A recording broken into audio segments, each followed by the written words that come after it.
ಕೊಟ್ಟೂರಿನಲ್ಲಿ ಸಚಿವ ಕೆಎಸ್ ಬಸವಂತಪ್ಪನವರಿಗೆ ದಲಿತ ಮುಖಂಡರಿಂದ ಆತ್ಮೀಯ ಸ್ವಾಗತ ಹಾಗೂ ಸನ್ಮಾನ.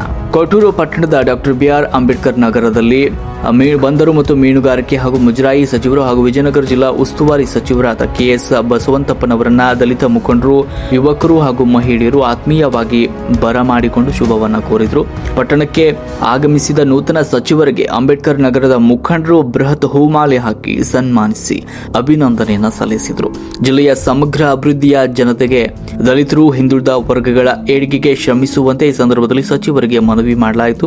ಕಾರ್ಯಕ್ರಮದಲ್ಲಿ ಹಿರಿಯ ಕಾಂಗ್ರೆಸ್ ಮುಖಂಡರಾದ ದೊಡ್ಡರಾಮಣ್ಣ, ಡಿಎಸ್ಎಸ್ ಜಿಲ್ಲಾ ಸಂಚಾಲಕರಾದ ಬದ್ದಿಮರಿ ಸ್ವಾಮಿ, ಮುಖಂಡರಾದ ತಗ್ಗಿನಕೆರೆ ಕೊಟ್ರೇಶ್, ವಕೀಲರಾದ ಹನುಮಂತಪ್ಪ, ಬದ್ದಿ ದುರ್ಗೇಶ್ ಸೇರಿದಂತೆ ಹಲವು ಪ್ರಮುಖರು, ಸ್ಥಳೀಯ ಯುವಕರು ಹಾಗೂ ಮಹಿಳೆಯರು ಭಾಗವಹಿಸಿದರು.